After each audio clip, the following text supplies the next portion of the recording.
welcome back to another episode of NFT Artist Spotlight, hosted by AstroZero. Please like this video and subscribe to our channel. Thanks.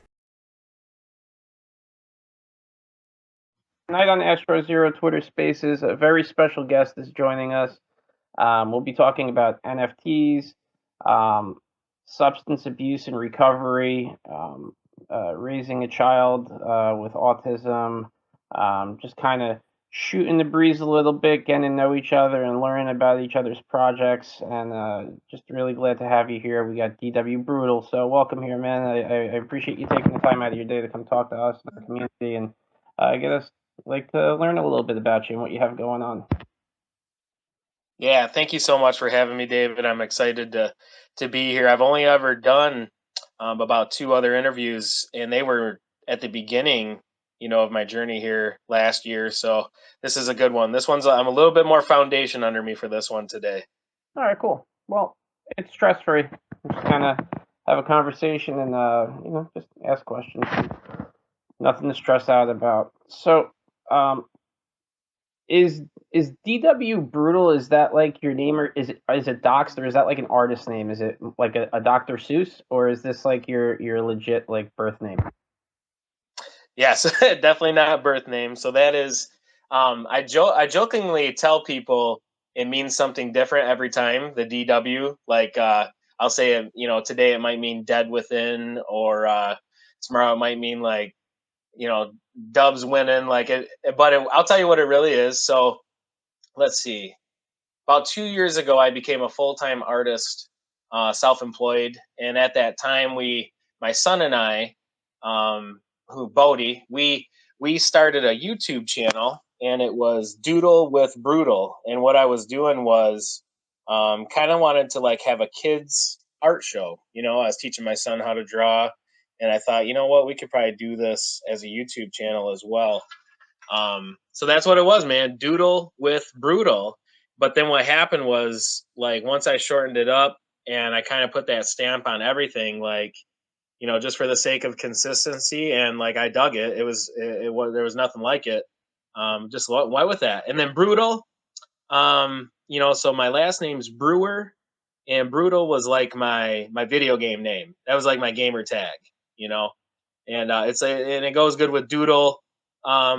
And then also is Brutal. I'm a big Viking guy, man. I love to lift weights, and so it was kind of a play on words with both those.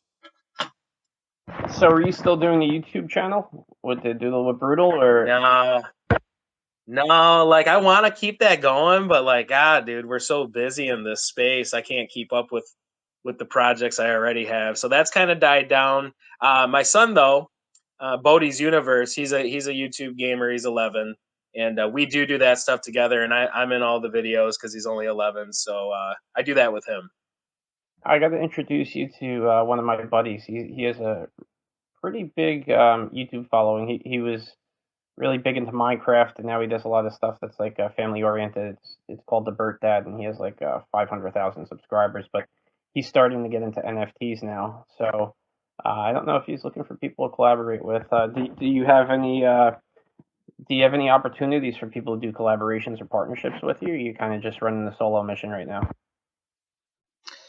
Right now, it's only solo because of time. You know what I mean? But making connections and networking is 100% important. So I would love to meet whoever it is and chat. And collaborations are hard though. I've unfortunately had to turn down some commissions and collaborations just because when you do any of that stuff, it something's got to go on the back burner. You know what I mean? And with the life I already lead as dad and in real life responsibilities, when I get the time to tackle my own projects, it's hard to do other stuff. But man, I'm all about networking and meeting more people. It's very important. So now that art is a full-time job for you, do you basically do it 7 days a week? Is it balanced into a 40-hour work week schedule? How does your day go from start to finish on a normal day where things are going smooth at home with the kids and stuff like that? Yeah, I like the way you worded that because of COVID, life is like not the normal day half the time, it seems like, and you never know when a kid's going to be home. But yeah, I'll tell you. So, um, my wife and I have been together 15 years, 12 years married. We're a good team. We got two boys. We also have a daughter, but she's 21 and moved out. So the boys are 10 and 11. One of them has autism. And so a typical morning, if everything goes smooth Monday through Friday, they both go, one goes to school, and my son with autism goes to therapy. He goes to therapy 40 hours a week. It's called ABA. So it's therapy for autism. And they basically do his schooling, his therapy, anything that we want help with. They even helped potty train when he was younger. Like, they'll do anything. So he goes there 40 hours a week. And when they are gone, that's my set schedule for work. So I am stay at home dad. That's been almost 2 years. And when they're home, that's my first job. But when they're gone, yeah, like soon as they're out the door, I hit the gym. I drop them off. I hit the gym. I try to do that 5 days a week. That's been a big part of my life since I got clean. And then as soon as I'm out of the gym, man, I'm on it. And the whiteboard on my wall is my what do you want to say? Guides the day. Yeah, so I share pretty openly with everybody in spaces and everything. When I talk, I'm also in. I don't know if you're in a 12-step program like I am, but I've been in recovery now for 11 years. So thankfully, one day at a time, I'm able to get through this. And it was a real struggle at first. And how you were saying with your whiteboard, do you kind of did you find it easier to have some sort of structure when you got into this and develop a routine in order to kind of help you along with your sobriety? Yeah, so there has to be a routine. Um, Man, I'm gonna be all over the place with this answer because I got a lot of thoughts on it. First of all, thank you for when you reached out to me that you openly told me that, because when I first came into the space, I thought and this isn't against anyone because everyone do whatever they want in life, man. Like, I'm all for that. But when I first came into the space, I thought like every Twitter space I was in was like blunts and crypto and NFTs, and I was like, and some of my favorite artists were, like taking acid and making collage work, and I felt a lot of like, I don't know if I'm going to find that community here. You, David, and there's about three other people that have reached out to me specifically and said, hey, I'm in recovery too. And I just want you to know that, and that you're not alone in the space. And like, that really matters. And anyone that is in recovery from substance abuse knows why that matters, to kind of like have some teammates, wherever we're at. So again, I have no issues. I can go into the blunts and crypto space and laugh because that was a big part of my life for a long time too. It's just something I can't do today. Um, and then to move into the next part of your question there, as far as a schedule, I didn't do that. So I've been here 1 year now in NFT. I came in exactly 1 year ago at the end of January. So got my 1 year status here. And in the beginning, dude, like, this shit is so exciting and so new. And it's everything I love about life. It's art, it's games, it's nerd shit, it's coding, it's like everything I love about life in one thing. So it was really like, I just kept going till I burn out, go till I burn out, go till I burn out. My first like 9 months here. I wasn't until I hit the last wall in like November, and I hit a pretty hard wall. And then, there was a lot of reasons I hit that wall, but like now I have a schedule. But for the first 9 months here, I didn't do anything like that. It was just kind of all out and all in. You know what I mean?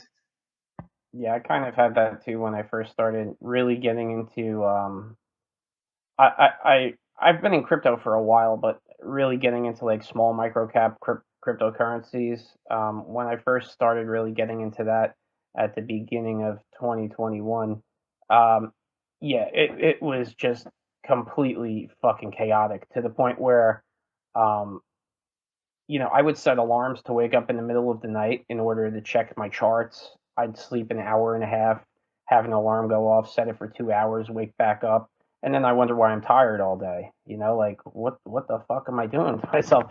So it took a little bit of time for me to get like a healthy balance, and I think it was like the downtrend in the market that actually kind of got me in that mindset. And I mean, I don't really like feel thankful about losing money and stuff at certain times, but it really did kind of like balance me out as a human being a little bit better. And I was able to kind of develop a crypto schedule. But my everyday life, like I definitely do have a schedule. As far as like keeping myself right sized, like I definitely have to wake up and I pray and I meditate and I kind of just focus and try to hit that spiritual side before I hit the day, because I don't really know what the day is going to bring me, and it's good for me to have like a good centered foundation before I really do, get kicked in the pants by whatever might be in front of me, whatever obstacle I'm going to have to deal with. So I was just curious if that's how you kind of operated with things as well. But it's let's get into the NFTs though. I do want to comment a little bit though on what you're saying because I it's important. Yeah, so I think that me and you, I've been in recovery for 7 years. You've been in for 11, so I think we both know that it takes a routine, and I do pray the first thing I do when I wake up, and sometimes it's really quick, like ultimatum prayer. Like you have to pray before you can start checking charts. You know what I mean? And I did the same thing. I got into crypto a year before I got into NFT, and I used to get up in the middle of the night, man, and do the same thing, and it's wild and it's exciting though, and it's like I've never been happier in my life than doing this for a living. But there is so, for what I call a disease, the disease of addiction that I have, obsession and self-centeredness, is the core of that. And crypto and NFT plays into that 100%, like very strongly. And it even has a little bit of a gambling effect on my mind. So I have to have balance with, and I do 12-step meetings, and I do the gym. The gym has been I've been in the gym as long as I've been in recovery, 5 days a week without a miss for 7 years. And it's those two things, well, three things: prayer, meetings, and the gym have to be in balance, or I'll be all fucked up. Yeah, like I could tell you like myself personally, like I am a raging alcoholic, and I absolutely love doing speedballs. And that was like the two things that really kind of got a hold of me. And um, I don't have to have those things in my life to get addicted to something. It's my personality that really kind of throws me overboard. I could get addicted to anything. I could get addicted to work. I could get addicted to, working on my car. I could get addicted to anything. It's for me it's about finding that balance where I don't let that like completely overtake my life. So anything. I just have an addictive personality. I suffer from the isms. It doesn't matter if it's alcoholism. It doesn't matter if it's me being a workaholic. Whatever it is, like I suffer from it, and my brain just doesn't work right. So that's why I need a structured environment in order to actually carry on like a normal person. And yeah, it's kind of wicked how our brains work. You think everybody's kind of the same with how their brain's structured, like with addictive personalities. I get addicted to sugar. I'll eat a whole box of them damn donuts like your PFP without any problem and not even think about it. Like, that's how my brain works though. Like they say, um, uh, you know, wow, I just drew a complete brain fart. One's too many and thousands never enough. That's That's what it. it is, Yeah, man. that's what I was going for, man. I can't believe I just brain farted out there on that one. So, I knew it. I knew. I knew where I was going with it though, but let's start talking about the NFTs. How would you describe the type of artwork that you do as far as your NFT work goes? Yeah, so this is gonna answer your question, but it's just like I got a lot of thoughts on it. So what happened to me in the beginning, now when we look at the what you put up for the post, my zombie head drawing, okay? That's like my style. That's DW Brutal, for sure, 2D flat, completely unique kind of artwork. And what happened though, in people might really relate to this, was I started to like So I came in with what I already did, right, as art, but then when I got here, I started looking at the market and what sells, and then I think I let myself start trying to do things that I thought might sell versus doing things that I'm good at and that I love, and so then I started trying like all these different medias, and learning new stuff, which is all good. There's nothing wrong with that. But like I kind of lost track. And so to answer your question, that zombie is my typical style. It's like I sketch things out like a tattoo outline and I color them in like a coloring book. Even with digital art, I'll use two brushes, three brushes in a artwork. Even though I have a million tools in that program, I still draw like I have a pencil and a coloring book, you know. And now, obviously, there's other things in my portfolio from trying all the different mediums that don't look like that. So I've done a bunch of other stuff. But when I recently hit that last wall in November, I didn't draw anything for 2 months. I didn't mint anything for 2 months. And when I came out of that, I really focused on like getting back to my roots. And so my last two pieces are definitely Zach Brewer, DW Brutal style, 100%. Do you do you find a need to dox yourself and have your name out there? Um, I don't think I find a need to do it, but like I definitely like the idea of doing that. I think like Dave, and you'll know from recovery, like I don't know, dude. I'm way too transparent and open book to not do that. And so like I don't feel like there's any reason. I see people get torn apart, but I don't have anything to hide, and so I don't see why I need to. I gotcha. Now you were talking about the stylistic approach you go with making your artwork. How you said you kind of do it like tattoo style with the outline and then you colored in. I saw on your TikTok that you have a tattoo chair and stuff in your house. Do you tattoo on the side, or have you ever been like a have you ever worked in a tattoo shop? Yeah, so I was totally, and this is one of those things that, uh, um, well, anyway, I was doing that, and at one point, in the first year of self employment, tattooing was part of it, and it was totally in my basement and not at a tattoo shop. And then I definitely got some flack for that, and that's part of the reason I quit doing it. I was doing everything by the book, and it as clean as you can be in a shop was definitely my whole basement looked like Dexter, dude. I had plastic all over the place, and everything was studied for blood pathogens. I took the course without taking the course. You know what I'm saying? So I was doing it right, but at the same time, I don't know.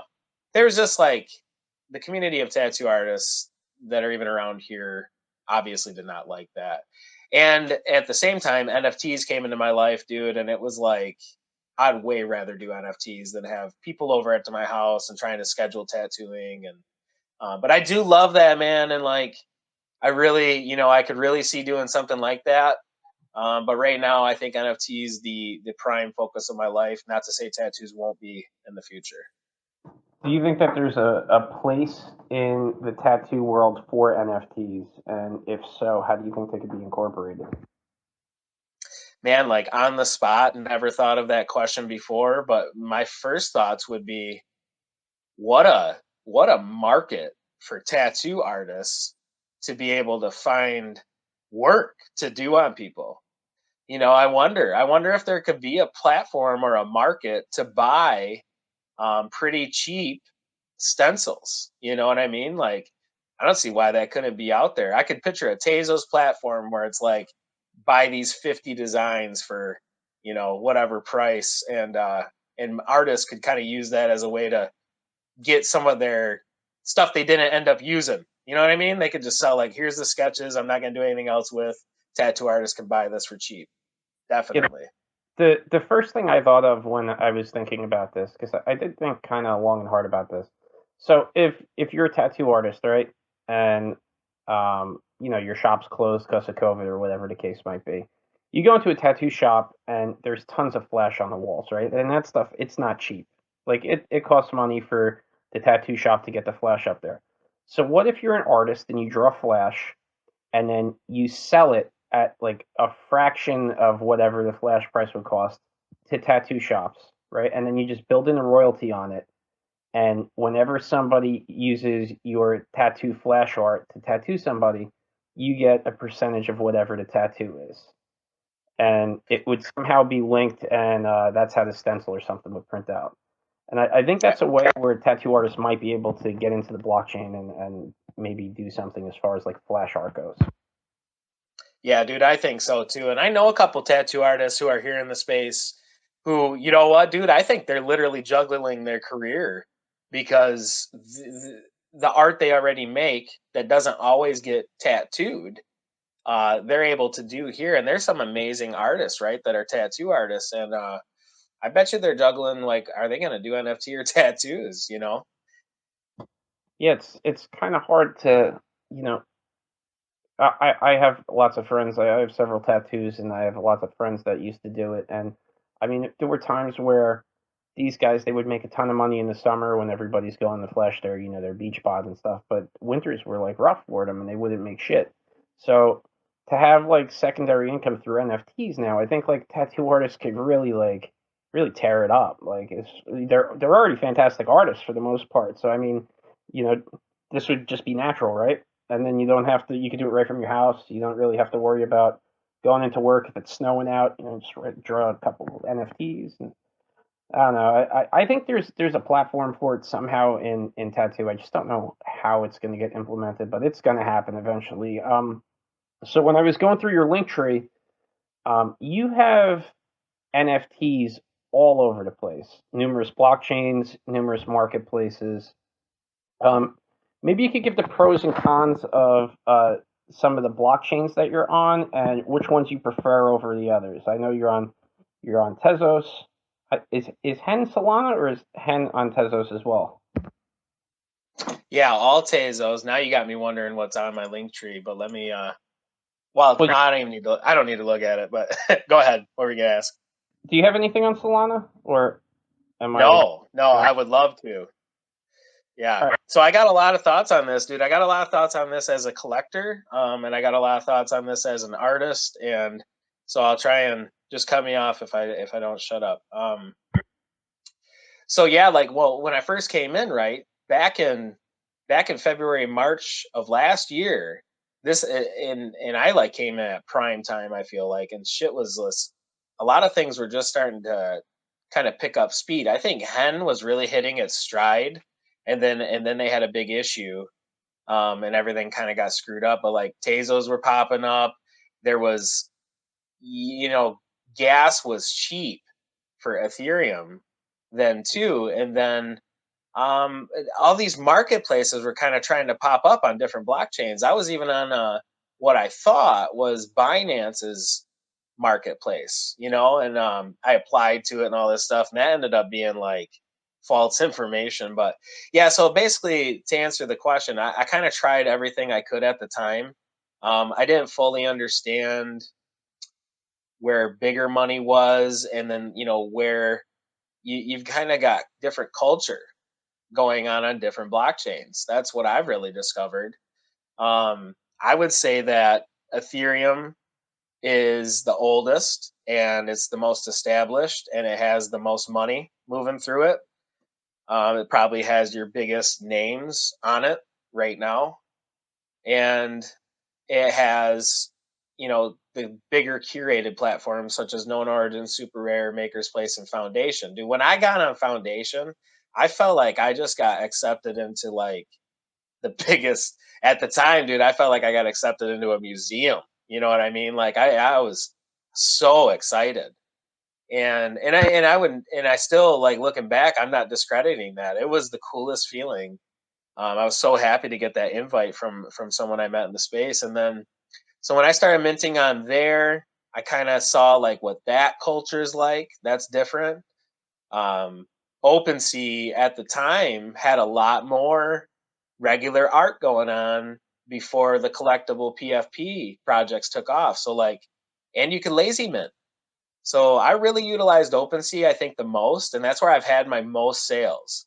And today, I haven't sold anything on OpenSea that's my typical regular art in probably 3-4 months because collectibles has taken over, OpenSea, and that's okay. And that's there's the market for that too, and then when we talk about Tezos and Hen and Object and what's going on there, that's where like your Fight Club, dude. That was always my vibe with Hen. This is the Fight Club of NFT. This is the underground cool market, of like real artists. And not to say there's not real artists everywhere in NFT, but like that felt like, the kids I hung out with in high school. And so that whole thing, and that's a whole different market, and it's a whole different approach, and it's a whole different way to mint, and like how you should build your community there. And like I've really struggled on Tezos, honestly, but I love the vibe. And then Solana, I'll say this and shut up. Solana's like baby ETH. I think that Solana's the next thing. I think it might even overtake Tezos, even though there's such an established community there. I think that Solana's fast. I think that with the collectibles that are already happening on it, it just has the next step to be like Ethereum is right now. Well, we're opening up a marketplace very soon on Polygon, so don't sleep on Polygon either. Fantastic community. No. So let me just chime in on that. I think Polygon, dude, when as far as crypto goes, Polygon's like always been my baby. Like I've almost put more money into that than anything besides Ethereum. And yeah, I think Polygon has massive potential. I think Cardano did at one point. It just like the main marketplace kind of went away.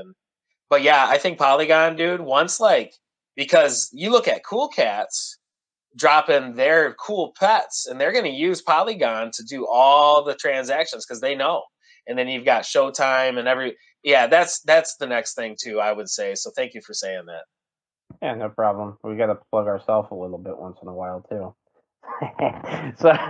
So, do you do other types of art, like mediums, like photography and stuff like that, or is it pretty much you stick with what most of your art is? With you use what kind of programs do you use first off?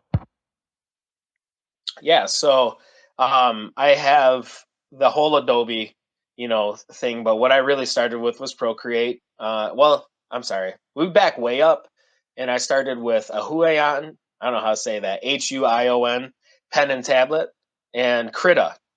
Krita on the desktop, and those were I was a pencil sketch artist my whole life before addiction, and then after addiction, it was still.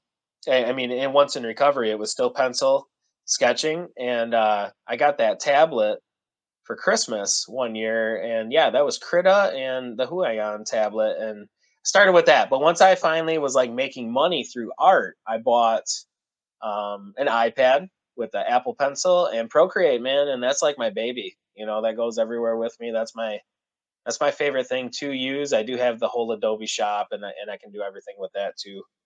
But go ahead. What were you gonna say?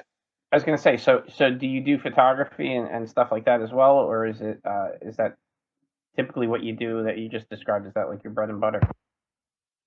Yeah. So remember when I said that, like I hit this? Okay, I got into a community of photographers and multimedia, multi. What's the word I want to say? People that just made stuff on everything. I got 3D render daily people I'm in a community with, a lot of photographers. And this is like 6 months into the space. I kind of was like, well, I don't know what I even want to do. And I'm worried about what's going to sell the most. I really hit that spot where I was thinking more about what people would want to buy versus what I want to make. And for anybody listening that might think about that stuff, like if my story helps with that at all, well, it's important to do what you love, And if people were buying what I loved in the beginning, I don't know why I let that happen. But anyway, I did start doing everything else, and what happened was I started doing photography. So when I told you I hit that wall in November, I had this like really cool idea, right? So I'm thinking of marketing. I'm thinking of what people want to buy. I'm thinking of what I want to try. I have this nice camera. I've had a nice camera for a long time. So I'm going to break into this abandoned amusement park across the street from where I grew up. And man, and when I thought of it, I almost had FOMO about it. Like, I'm going to do that right now. And then I'm going to mint it and sell it for $10,000. And so I messed around with the camera for like 3 nights trying to learn how to do long exposures at night to get like photos, right? Well, photography is way harder than one would think, or than I thought anyhow. So I do like 3 nights of messing around, and I'm like, yep, I'm going. So I get my buddy, and we go break into this abandoned amusement park, and it was my first job. This place was my first job when I was 11 years old, right across the street from where I grew up. And it was so nostalgic and so cool, and I'm so happy I did it. As illegal as it is, I'm so happy I did that. It was like one of the best memories of my life. It was super fun, but the photos were terrible. And I did get a couple really cool shots, and then I also messed around with a bunch of macro photography during like this whole month, where I'm like thinking about doing photography. And so, long story short, I go into this. I minted everything, moved it from OpenSea to Calumet, and then finally to Object.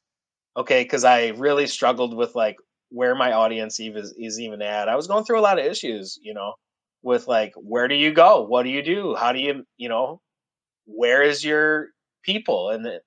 And so I put these photography finally on Object. I go to this like Tezo buying party, right? And I show them, I'm so excited.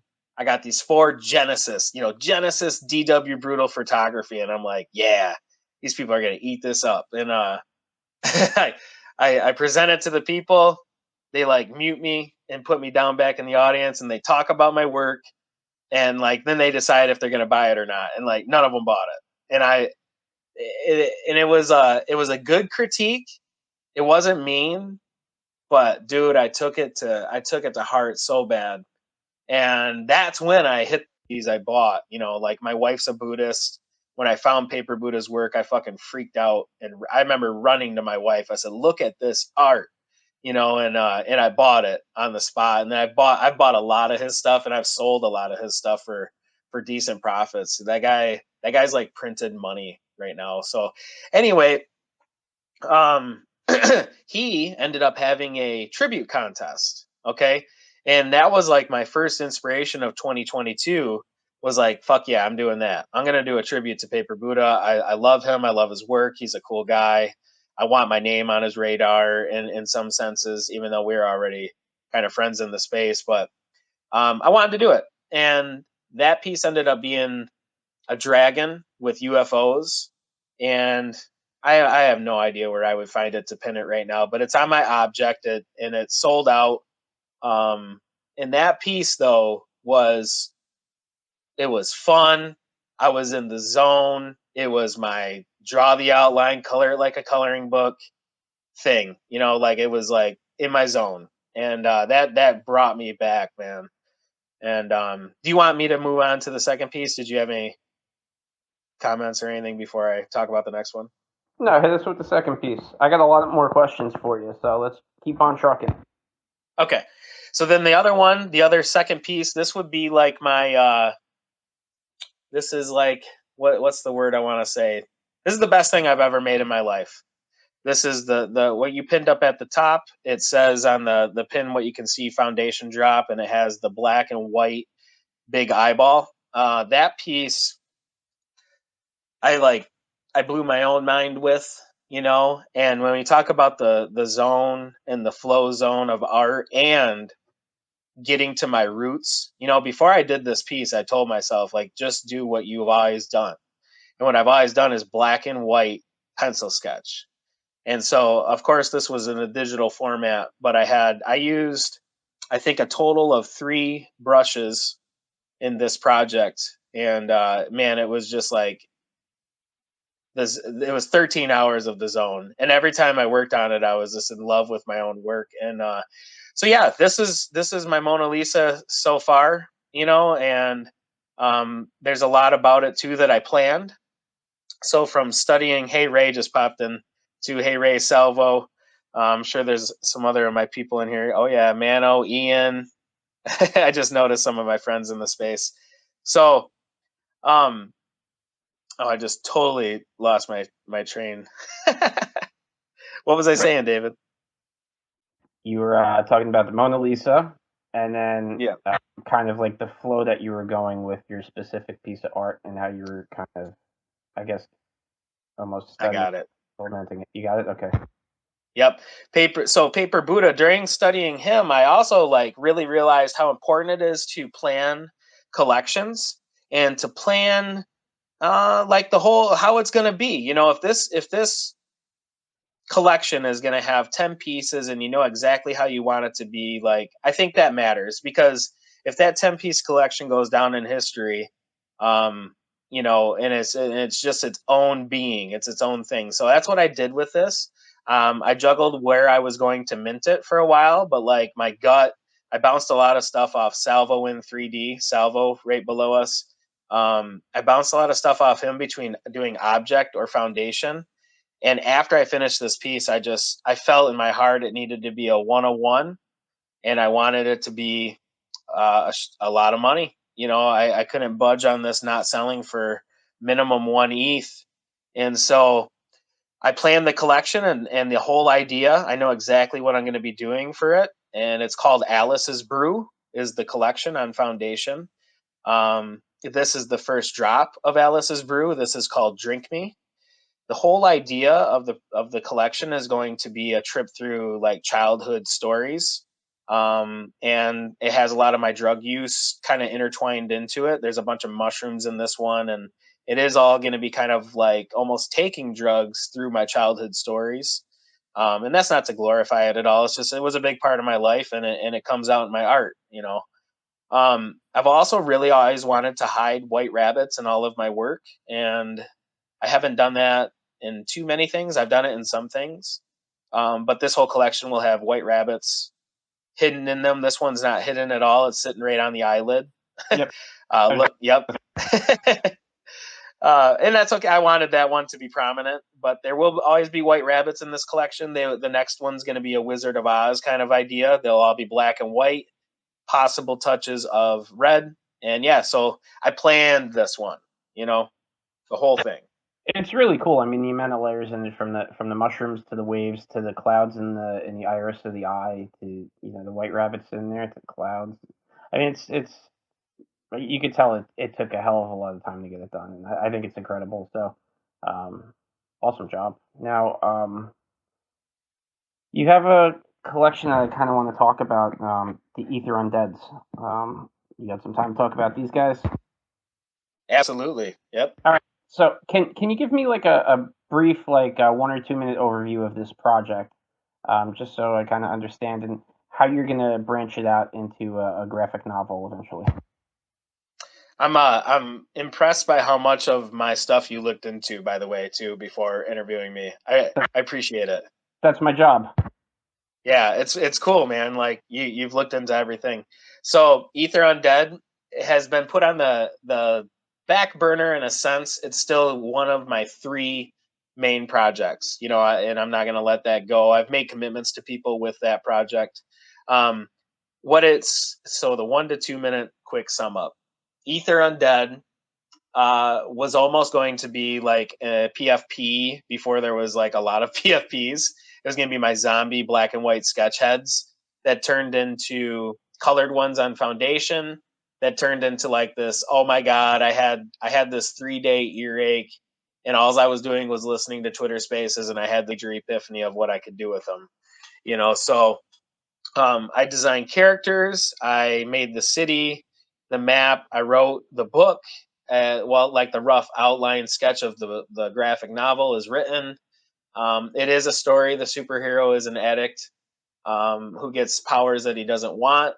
He doesn't even want to have the powers, but he gets them. But he's still an addict, and then kind of has the change of heart to save the city from the undead.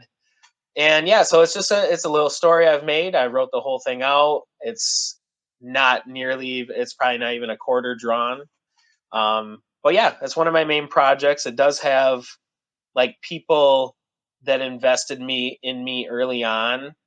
I've made promises to for when that sells, and some of the kickbacks they'll get from that. Yeah, so like, and I'm hoping to be able to merge into like an NFT comic book platform to launch that at some point, because I'm assuming there already is that, or there will be more of that coming. Well, I don't know if there's necessarily a platform, but there are definitely people doing comics and NFTs. I've interviewed a few of them, and there's some really, really kick-ass stuff going out, like graphic novel wise, and just like little mini comic strips as well, like you would see in like your Sunday morning newspaper. Like I've seen, like it's crazy how things are just happening like so rapidly in this space. I read also that some of the royalties from that specific project you're going to donate to the rehab center that kind of got you clean and sober now, huh? Yeah, dude. So I have project. All of my projects will end up doing that, and I cannot wait to hand that rehab a big fake check that's backed by real money, of course, but like one of the, like on a TV show, and I'm gonna hand them a huge oversized check, videotape it, and give back. I want to give back to the recovery community, and I'd also like to help with the autism community in all of my projects. Those are those, and that one specifically, like when that comic book finally finishes and comes out, and let's say I sold, you know, in my mind, it's like we sell 10,000 copies of it for pretty cheap. Yeah, a definite cut precision percentage will be going to them for sure. Yeah, my true goal with um, cryptocurrency and investments that I do here, uh, the primary goal that I want to do is I want to start a 501c3 charity organization to help people that are recovering from alcoholism and drug addiction get back into the workforce. Because I know how difficult it is. Not myself personally, I've never been arrested, thankfully, but I've had a lot of people that I've encountered and a lot of people that I talk to on a daily basis through AA and stuff that, they get a felony on their record because they made a mistake or they, you know, suffered from an addiction similar to many people in the world. And now it's just they can't get a job because they have a felony on their record, and it's really shitty. And a lot of people end up falling back into the same spiral that they were caught in the first place, whether it be from depression or lack of self esteem or just they give up. And I think it's something that we're not really focusing on too much in this country for people with addiction, because these rehab they make so much money, and unfortunately that's a business too. So I don't want to get into conspiracy theories, so I'm not going to. But it's a revolving door for a lot of people, and I think some people just need a little bit of a hand, and that's what the main goal for myself is. When you know when things get good with the market. Absolutely, man. I want to tell you real quick, not to take too much away from our this stuff, but it's important, right? I worked in recovery for 2 years too, man. I worked as a recovery coach, and a good friend of mine, we're great friends to this day. He was a recovery coach as well and a roofer.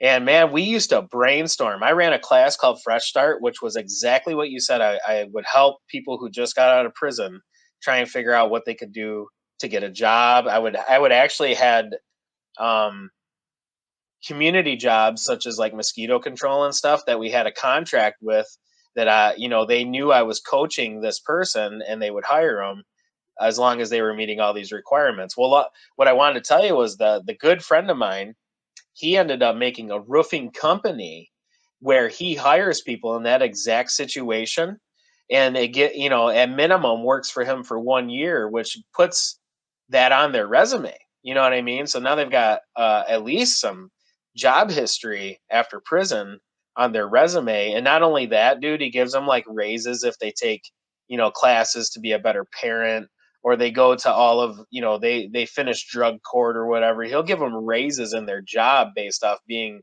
better in their recovery, dude. And it's like a really cool idea, and something that I would want to do too. So I hear you 100%.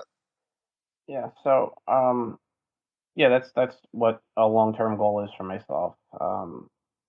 Hopefully it happens. We just need the market to start creeping back up. We're almost there.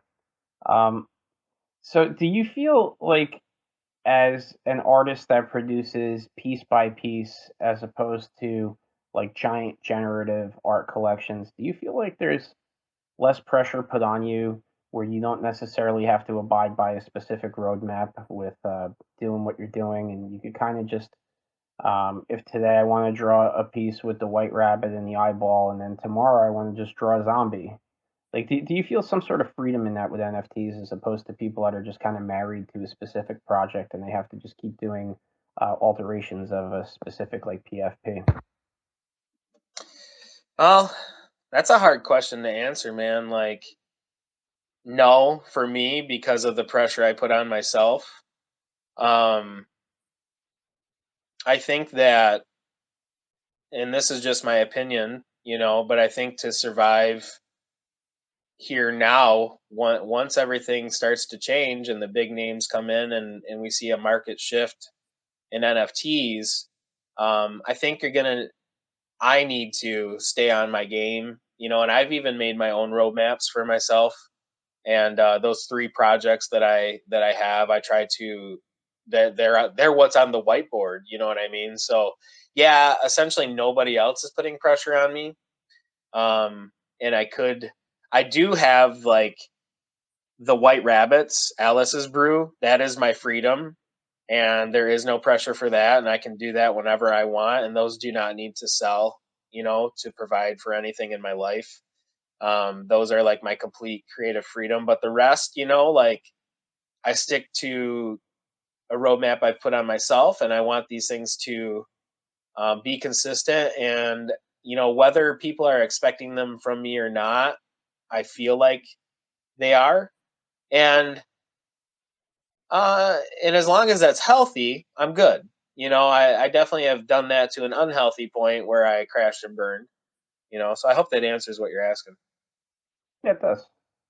Um, we're talking to DW Brutal about anything and everything from addiction to raising a child with autism to NFTs to just picking our brains about charity work and so on and so forth. So if you guys could, while we're all here, please send him a follow on Twitter, and check out his website, dwbroodle.com, and you can find the links to all of his artwork.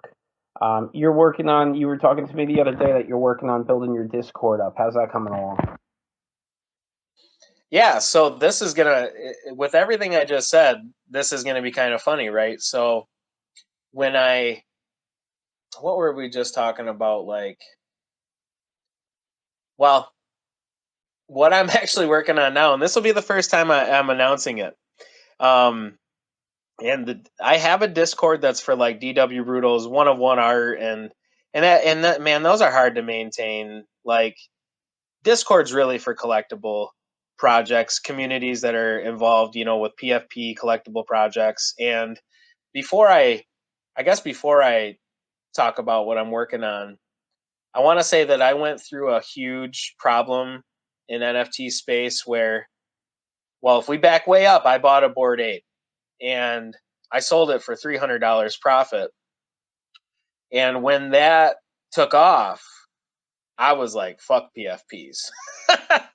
And that was really out of being super salty, envious, angry, and jealous that I just sold, what's now worth $300,000 floor for, $300. And I was really like, I'm only supporting the one of one artist, and or not one of one, but artists, not collectibles. And long story short, that did not stay the case. About a month after that, I fully aped into some other projects, and they ended up being very lucrative too.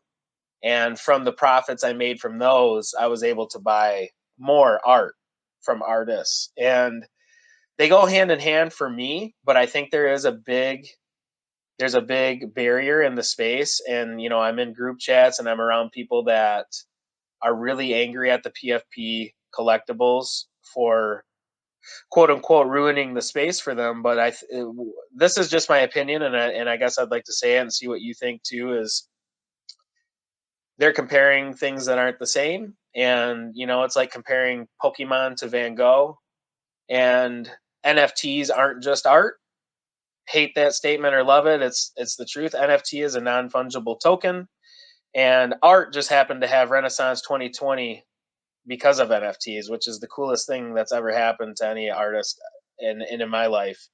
But it is not just art, so there is a community of people, and a bigger community of people probably, that want the collectibles. It's like more people own Pokemon than they own the one-of-one artist at the local art shop, and that's just the truth. It's not like, I'm not on either side.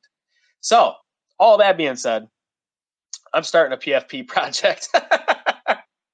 and and I'm so happy I'm doing it, and I'm having so much fun with it, and I'm doing it with my son, and I trademarked it, and I got my LLC done for DWBROODLE, and we trademarked the name of the project, and it's going to be called Vibe Knots.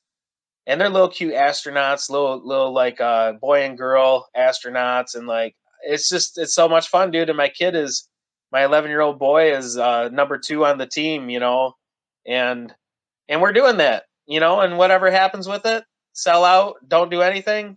It's like so much learning and so much fun for both of us. And yeah, so that's like the big announcement for what's next for me. That is the one of the 3 projects that I'm doing. So That's going to be awesome working with your kid and doing this stuff. Who's that? Your oldest that you're working with? Oldest son? yeah. So my older son, goes by the nickname Bodie. With his Bodie's universe, he's not my son with autism. My son with autism can't. He's like nonverbal, and couldn't do that with me. But my older son, he is a YouTube streamer already, a gamer, and he draws, and he made like Risky Rats, and he's got a hen page, and he's sold a few things here and there, and and like I bring him into everything I do, man. Like I'm a fully involved dad, and like of course he's going to be in my world. I've even given him, some Solana to go shopping on Magic Eden and stuff, and so yeah, we're gonna do that, and we've been like brainstorming all the accessories they're gonna have, and we've made a bunch, and we're also doing like, so he's a Roblox. He's 11, right? So he's like Roblox and Minecraft, and so we're starting our little Roblox community for Vibe Knots, and we're gonna have a Minecraft server for Vibe Knots. So there'll be like these back channels that he can run, and really like do the YouTube channels for and stuff, and be a major player in the whole project. So it's really cool. That's really awesome. Like getting the family involved. I don't know if he's down there, but a friend of ours, Dustin, I don't think he's down there right now. But his whole family's involved in NFTs. Like his daughter, both of his daughters, his wife, they all have like separate NFT projects, and like I've interviewed the entire family, every single person in the family, from like a 12-year-old girl all the way up to like the mom and the dad. They're really like kick-ass people. That I like seeing that, because this is going to be the future for like the kids nowadays, and the younger we could get kids into NFTs and have them understand like how this works, we're going to be opening up jobs in blockchain technology. We're going to have people going to school getting PhDs in like NFT art or whatever the hell they're going to call it. I don't even know what they're going to call it in colleges and stuff like that. But there's going to be colleges strictly like where there's an art college. There's going to be like an NFT college, and it's really going to happen. Like we're going to see this, and I'm super excited about it. But it's going to become the norm for like our children. That's pretty badass shit, man. Like that's super. I'm psyched about that. Like and just think, we're the ones that like started this whole thing. So when our kids act like a bunch of assholes when they get older, you can just kind of tell them, I started you up in this business. I'm the reason why you're rich. But it's just kind of funny how the whole thing works. Yeah, dude. I was talking about, like we should make a meme that you teaching your kids finances. Listen here, son. You're gonna need a couple apes, couple aliens. You're gonna want to diversify your portfolio. You know what I mean? Grab This a will be cat, our. go grab a cool cat, go get away. Yeah. It's just crazy how the whole thing goes. Now, Before you got into NFTs, did you do like physical art galleries at all, or you never did anything like that? Nope, nope. So I would tell you, if we backed up a little bit into my story, pencil sketch filled books of my own work. Eventually I want to put that stuff out too. But work for me and myself, I had like a couple friends with my stuff on their walls that was never sold. I didn't, and then addiction took over my life from 20 to 27, and I didn't draw for 7 years. Hands down, there was nothing involved with that. I was too stuck in my addiction. And about 2 years into being clean, I would say like 2016, I remembered what I like about life, and art was one of those things. And I picked it back up, but again, it was just for myself. And it wasn't until 2019, 2020 that I sold my first piece of art for money. And so yeah, man, I'm definitely a noob. When I look at people like Ray, that's there with a tiger PFP. When I look at people like her, that's where I really get like, I really struggled for a while if I even belonged here. You know what I mean? But like, there's so many aspects to this that is just all me. Um, the fact that I haven't been in galleries and stuff, it used to mess with me, and when I compare myself, it does too. But no, I haven't, man. This is digital art is like 3-4 years for me. Now you can do virtual galleries, which are fucking badass if you've been in any of those. Have you visited any virtual galleries yet in like metaverse? Oh my god, yeah, dude. I have an Oculus, and putting on VR and going into on cyber is like the coolest experience I've found in this whole space. And anyone that has the ability needs to check it out because the work is massive, right? You've done it? Oh yeah, yeah. It's incredible how it's set up. I've been to both physical art galleries. Like I live right outside New York City, so I would always have like people drag me into art galleries, even though it was never really my thing. I pretty much just went for like the alcohol, and that seems like a good enough reason to go to an art gallery for me back then. But yeah, but coming into like the virtual space and like walking through like you have on cyber and spatial and stuff like that's fantastic. I really like dig it, man. Some cool shit. Dude, when they're done right, when the person who puts the gallery together has the right pieces with the right dimensions and stuff, when you're in there and looking up at them, it's pretty amazing, man. It's like looking at a 15-foot tall piece of art, you know. VR is crazy. Yeah, so we're getting close to the top of the hour, but I'm going to just ask you a few more questions before we wrap up. And this is one that I wanted to ask you. I'm kind of glad that we kind of bridged into this. You have a collection called Elements, and it says that you created it VR art. So what did you do? You put an Oculus on and you kind of just drew on a template in the VR space, and then you rendered it, and then you uploaded it into NFTs. Is that how this works?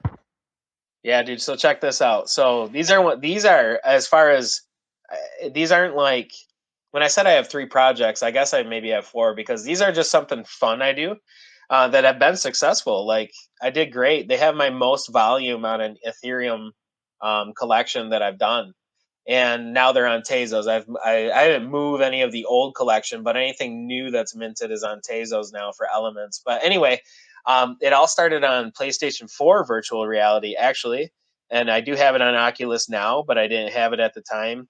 And so I go into virtual reality, and anyone that's ever done this will know. But if you don't know, my hand has virtual brushes in it, and you can change the brushes just like digital art, right? So now, like, oh my god, it's so fun. So I feel like Tony Stark, creating an element, and that's why I named him this, because in VR, I can make this sphere, right?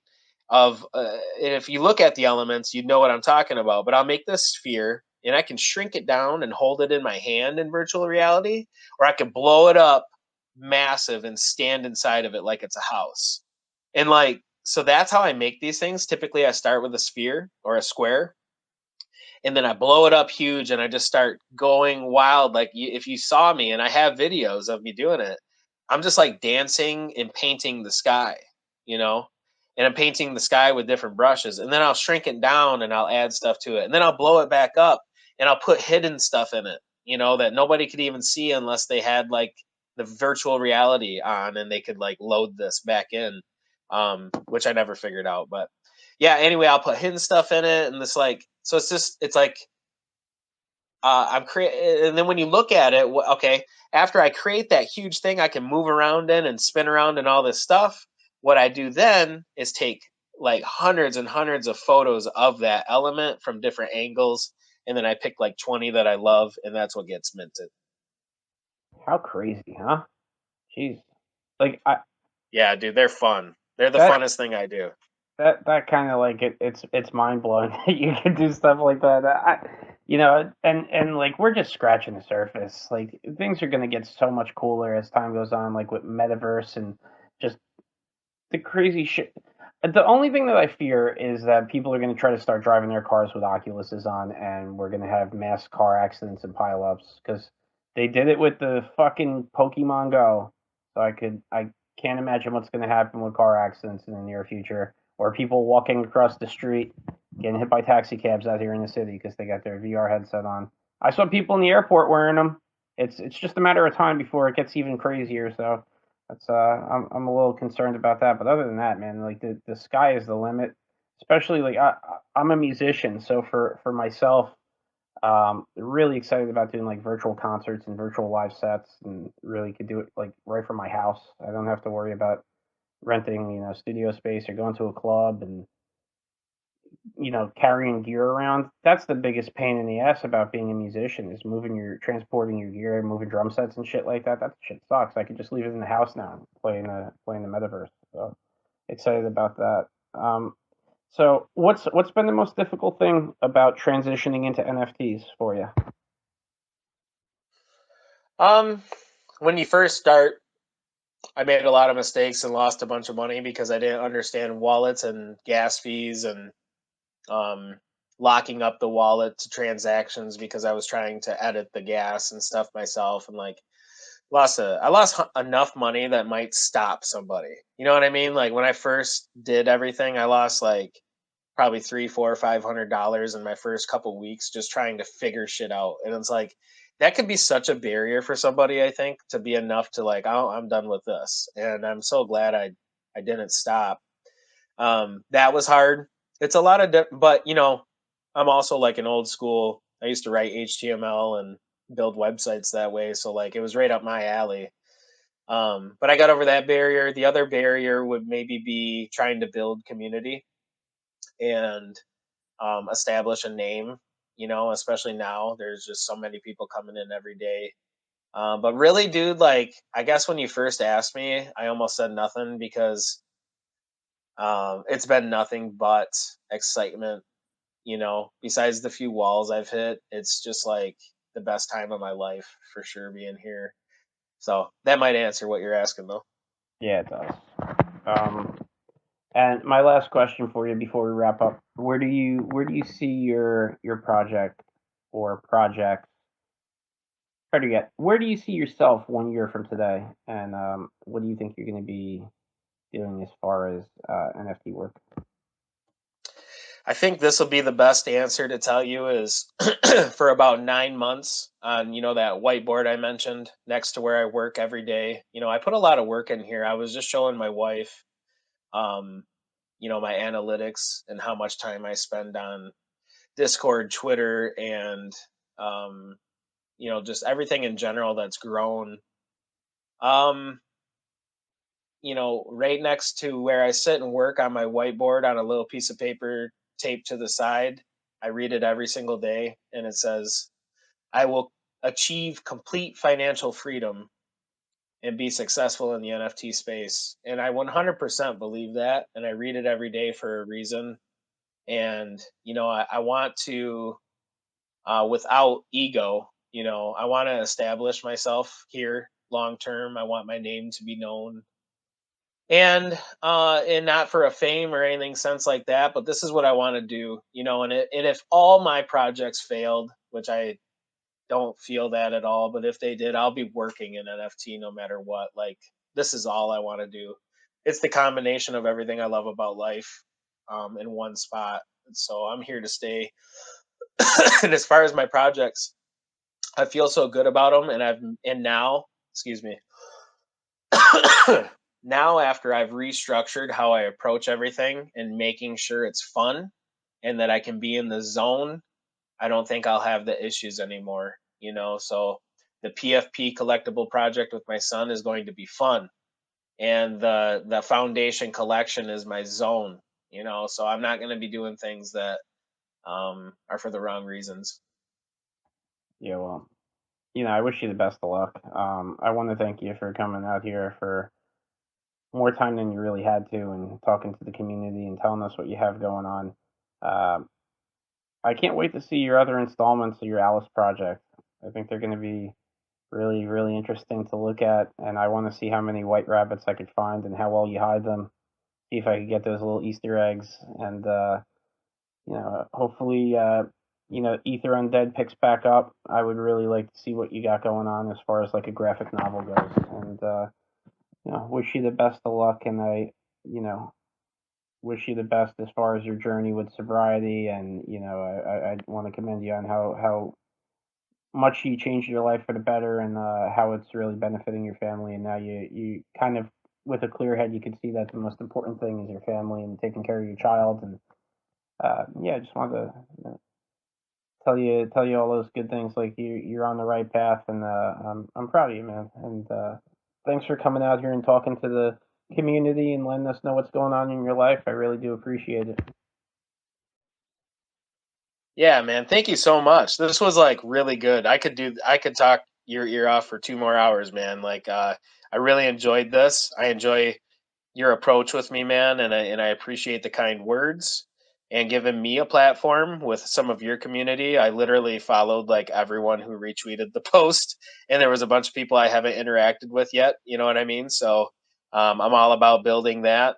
And thanks again for the opportunity. This is great. And if ever in the future, man, in 6 months want to touch base again, I'm all about it. Yeah, I would love that. I do this 7 days a week, pretty much. Um, so yeah, we'll touch base again. We'll see how the progress is going, and I would love to have you back here. And don't be a stranger. I do this weekdays 7 p.m. Every day, and weekends at 12 p.m. Today kind of got a little fishy, so I kind of had to switch this to 7 p.m. tonight. But yeah, whenever if you see us in spaces, don't be shy. Stop on by and come up and say what's up. And wow, that rhymed. That was really corny as fuck. But yeah, dude, thanks a lot for stopping by and talking to the community. Tomorrow at 12 p.m. we have awesome artist. His name is Pika, and he's from Tunisia, and he does some really good like portrait work. So anybody that's here that could stop by, that's going to be a lot of fun. I'll have that pinned in my profile after this. And Zach, thanks again, man. It was a really great time talking to you.